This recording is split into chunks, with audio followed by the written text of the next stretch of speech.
하나님 아버지, 하나님의 은혜 가운데 오늘도 인도하여 주심을 감사드립니다.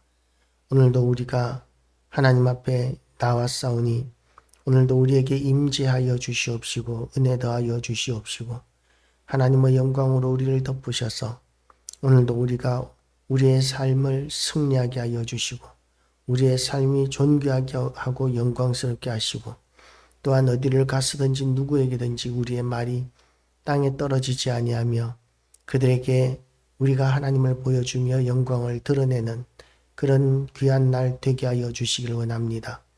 오늘도 우리를 통하여 믿는 자의 숫자가 날마다 더하여지게 하여 주시옵시고 우리 때문에 하나님의 교회가 다시 한 번 더 부흥의 역사가 일어나는 것을 우리가 보게 하여 주시옵소서. 하나님께서 오늘도 우리의 기도의 문을 열어주시옵시고 또한 우리를 통하여 영광 받으시옵시며 우리가 하나님과 아주 가까운 친밀한 그런 귀한 교제를 나누게 하여 주시옵시고 하나님과의 깊은 교제의 관계가 날마다 새로워지고 더 깊어지고 더 성장하게 하여 주시옵소서. 예수 그리스도 이름으로 기도드리옵나이다. 아멘. 할렐루야. 오늘도 하나님의 은혜가 우리 모두에게 가득하시기를 주님의 이름으로 축복합니다. 르말랴의 아들 베가 제17년에 유다의 왕 요담의 아들 아하스가 왕이 되니 이제 이스라엘의 왕 유다의 왕 요담의 아들 아하스가 왕이 되니 그런데 이 아하스는 하나님 앞에서 옳지 못한 왕이었습니다.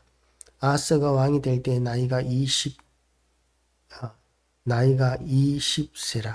예루살렘에서 16년간 다스렸으나 그의 조상 다윗과 같이 아니하며 그의 하나님 여호와께서 보시기에 정직히 행하지 아니하고 이스라엘의 여러 왕의 길로 행하며 지금 유다 왕은 그나마 믿음을 지키고 있었는데 지금 아하스가 왕이 되면서 이스라엘 왕의 길로 행하고 있다. 지금 이스라엘 왕의 길은 어떤 길이냐 하면 여로보암의 길이었고 우상숭배의 길이었습니다. 바알과 세라를 섬기고 그리고 또한 산당에서 송아지를 만들어 놓고 거기에 여호와 하나님이라는 이름을 붙여놓고 그리고 예배하는 그런 우상숭배의 죄를 지금 유다 왕 아하스가 지금 하고 있는 것이죠. 이스라엘의 여러 왕의 길로 행하며 또 여호와께서 이스라엘 자손 앞에서 쫓아내신 이방 사람의 가증한 일을 따라 자기 아들을 불 가운데로 지나가게 하며 지금도 이스라엘 땅의 고고학 발견 가운데는 어린 아기들 유골이 들어있는 작은 항아리들이 많이 발견된다고 합니다. 이 우상 숭배하는데 인신 제사로 드린 인신 제물들인 것이죠. 살아있는 채로 자기의 자식을 그 불 가운데 드린다는 것은 하나님 보시기에는 너무나 극악한 그야말로 용서할 수 없는 큰 죄인데 그런 죄를 지금 유다의 왕인 아하스가 지금 저지르고 있는 것입니다. 또 산당들과 작은 산 위에와 모든 푸른 나무 아래에서 제사를 드리며 분향하였더라. 우상 숭배에 아주 열심을 내고 있는 모습입니다. 하나님께서 절대로 용납하지 않으시는 정말 혐오하시는 그런 우상 숭배의 길을 지금 유다 왕 아하스가 가고 있는 것이죠. 하나님의 백성이 죄악 가운데 빠지게 되면 하나님께서는 그냥 지켜보지 않으십니다. 그래서 어떤 일이 일어납니까? 이때의 아람의 왕 르신과 이스라엘의 왕 르말랴의 아들 베가가 예루살렘에 올라와서 싸우려 하여 아하스를 에워쌌으나 능히 이기지 못하니라. 하나님을 의지하지 않고 이스라엘 왕들의 길로 행하면서 우상 숭배를 하고 그리고 이 악한 죄악 가운데서 계속 더 악해지는 가운데 있으니까 하나님께서는 그냥 버려두시는 것이 아니라 지금 큰 환난, 전쟁을 겪게 하시는 것이죠. 그래서 하나님께서는 이 아하스가 하나님 앞에 회개하고 돌아오기를 기대하고 원하시는 마음에서 아마 이런 전쟁을 일으켰을 것으로 우리는 생각할 수 있습니다. 왜냐하면 전체적인 측면에서 하나님이 이 모든 일의 시작과 결과를 아시는 것과 같이 우리에게 주신 성경을 통해서 우리는 이 오래전의 이야기에 대한 결말을 알고 있기 때문에 이런 일들이 유다 나라에 일어나는 이유가 하나님께 매여 있다는 것을 우리는 압니다. 성경을 통해서 그것을 알기 때문에 지금 아하스가 행해야 하는 것은 하나님 앞에 회개하고 또다시 신앙 개혁을 하고 하나님 앞에 돌아오는 것, 그것이 아하스가 해야 하는 일이고 이 환난 가운데서 해야 하는 일이고 환난을 주신 하나님의 뜻에 부합한 일이 되는 것입니다. 그런데 지금 그러지 못합니다. 당시에 아람의 왕 르신이 엘랏을 회복하여 아람에 돌리고 유다 사람을 엘랏에서 쫓아내고 아람 사람이 엘랏에 이르러 거기에 거주하여 오늘까지 이르렀더라. 이렇게 아람이 유다의 땅을 침범하고 빼앗기 시작합니다. 그러니까 아하스가 아수르 왕 디글랏 빌레셀에게 사자를 보내 이르되 나는 왕의 신복이요 왕의 아들이라. 이제 아람 왕과 이스라엘 왕이 나를 친히 정하건대 올라와 그 손에서 나를 구원하소서 하고 이렇게 아수르에게 도움을 요청을 합니다. 그런데 아수르에게 대한 고백이 무엇입니까? 왕의 신복이요 왕의 아들이라. 나는 당신의 신복이요 당신의 아들이라고 이렇게 이야기하고 있는데 이 고백은 하나님께 돌려야 하는 신앙 고백입니다. 우리가 여호와 하나님 앞에 돌려야 하는 신앙 고백을 돈에게 돌리고 권력에게 돌리고 세상에게 돌리는 것은 없습니까?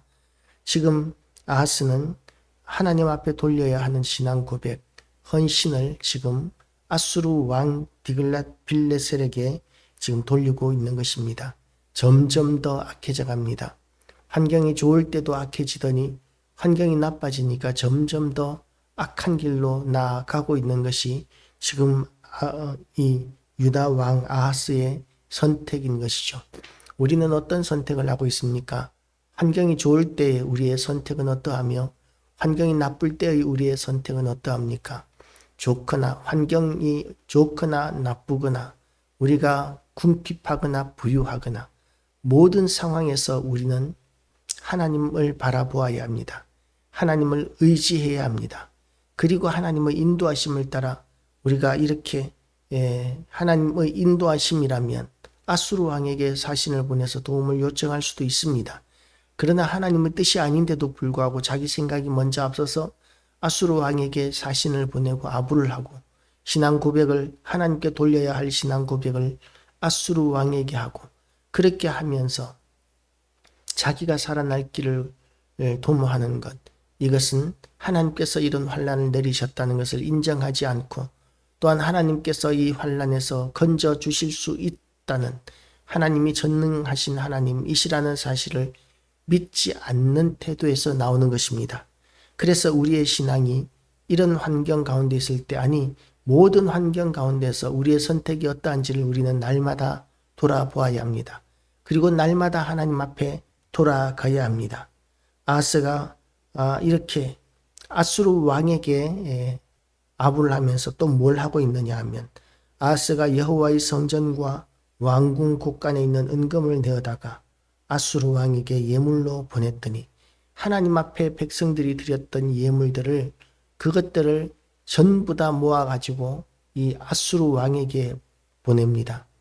하나님 앞에 드렸던 것을 감히 인간이 자기의 자기의 편리에 따라서 자기의 처지에 따라서 그것을 자기 마음대로 사용하는 것, 이것은 하나님 앞에 또 다른 결례가 되고 신성 모독이 되는 것이죠. 하나님께서 하나님의 것을 하나님을 위하여 드린 것은 하나님의 나라와 그 의를 위해서 사용되어야 합니다. 우리는 하나님 앞에 드려야 할 것 또는 드린 것에 대하여 그것에 우리의 소유권을 주장하고 있지는 않습니까? 소유권은 점유 또 사용 또 매매, 팔 수 있는 권리, 이 세 가지를 소유권이라고 하는데 우리에게 하나님께서 주신 것 가운데서 하나님의 것, 사실은 우리의 모든 것이 하나님의 것이기 때문에 우리는 모든 것들을, 우리에게 있는 모든 것들을 하나님의 나라와 그 의를 위해서 사용해야 하는 청지기입니다. 그런데 그것을 나의 탐욕과 나의 욕망을 위해서 사용한다면 그것은 하나님의 진노를 사는 일입니다. 나의 욕망을 위해서 우리의 것을 소모하지 마시기 바랍니다. 우리는 거룩해야 합니다. 하나님께서 우리에게 주신 물질들 때문에 우리가 거룩함을 잃어버린다면 그것은 하나님께서 우리에게 물질을 거두셔야만 하는 이유가 됩니다. 물질을 거두시면 우리의 삶은 비참해지게 되겠죠. 하나님께서 우리에게 주신 것을 잘 관리하고 하나님의 나라와 그 의를 위해서 우리가 귀하게 사용하기로 결단하는 이 아침 되시기를 바랍니다. 그러니까 아수르 왕이 그 청을 듣고 곧 올라와서 다메섹을 쳐서 점령하여 그 백성을 사로잡아 기르로 옮기고 또 르신을 죽였더라. 아수르 왕이 드디어 이제 이스라엘 땅, 유다와 이스라엘 땅으로 침략해 들어오는 유다와 이스라엘 땅을 짓밟는 명분을 얻었고 또한 유다와 이스라엘 땅을 짓밟는 경험을 하게 됩니다. 전쟁을 할 때에 적의 모든 상황을 아는 것은 참 중요한 일입니다. 그런데 지금 유다 왕 아하스의 요청에 의해서 이 아수르 왕이 이스라엘과 유다를 한번 짓밟아 본 그런 경험을 가지게 되었고 그 땅을 파악할 수 있게 되었습니다. 결말이 어떻게 됩니까? 북왕국 이스라엘은 BC 722년에 멸망합니다. 그리고 그 뒤에 아수르에 의해서 남유다가 얼마나 심한 고난을 겪는지 모릅니다. 유다에 비해서 오래 견디기는 했지만 그러나 바벨론이 일어날 때까지 이렇게 아수르에 의해서 얼마나 수탈을 당하고 얼마나 침략을 당하고 얼마나 많은 고생을 하게 되는지 모릅니다. 그리고 아수르가 멸망하고 난 다음에는 바벨론에 의해서 유다마저도 패망하게 됩니다. 왜 그런 결과가 계속해서 이어질까요?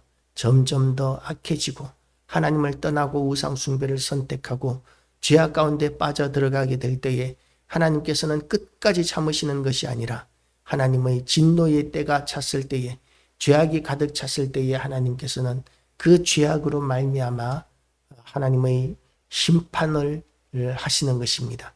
우리는 하나님 두려움을 알아야 합니다. 하나님은 두려우신 하나님이십니다. 그 두려우신 하나님 앞에 우리는 하나님 두려움을 알고 우리의 거룩함을 회복해야 하고 그리고 또한 그 두려우신 하나님이 우리를 얼마나 사랑하시는지를 알아서 우리가 세상을 두려워하지 말아야 합니다. 하나님이 우리의 주인이 되시고 우리의 왕이 되시는데 우리가 세상을 두려워하는 것은 하나님께 대한 불신앙입니다. 아무리 아람과 북왕국 이스라엘이 우리를 짓밟으며 쳐들어오고 우리가 감당할 수 없다 할지라도 하나님이 우리의 편이면 그러면 우리는 능히 감당할 수 있습니다. 하나님께서는 능히 우리를 이기게 하시는 하나님이십니다. 오늘도 하나님께서 주시는 모든 축복을 오늘도 믿음으로 누리는 귀한 날 되시기를 주님의 이름으로 축복합니다. 기도하시겠습니다. 하나님 아버지, 우리의 연약함을 아시는 하나님, 우리를 그런 시험의 상황에 들지 않도록 날마다 우리의 믿음이 새로워지게 하여 주시고 성장하게 하시고 거룩해지게 하여 주시어서 하나님 아버지, 우리가 어디를 가서든지 존귀히 여김을 받고 하나님의 날개 그늘 아래에 머무르는 그런 믿음의 삶이 되게 하여 주시기를 원합니다. 하나님께서 주시는 평강과 형통함이 얼마나 귀한 것인지를 우리가 날마다 되새기며 우리가 어려울 때나 기쁠 때나 우리의 모든 환경이 긍정적일 때나 부정적일 때나 모든 상황 가운데서도 결코 하나님을 떠나지 아니하며 하나님을 바라보며 우리의 믿음이 더욱더 성장하는 기회로 삼게 하여 주시기를 원합니다. 그러나 간절히 원하옵기는 우리가 그런 시험과 환난이 닥치기 전에 우리가 하나님을 떠나지 않게 하여 주시옵시고 시련과 환난이 아닌 하나님의 인도하심으로 인한 평강을 날마다 누리는 가운데서도 더 크고 귀한 일들을 하나님 앞에 올려드리고 감당할 수 있는 그런 및 교회와 성도들 다 되게 하여 주시옵소서. 모든 영광 하나님께 돌려드리오며 예수 그리스도 이름으로 기도드리옵나이다. 아멘.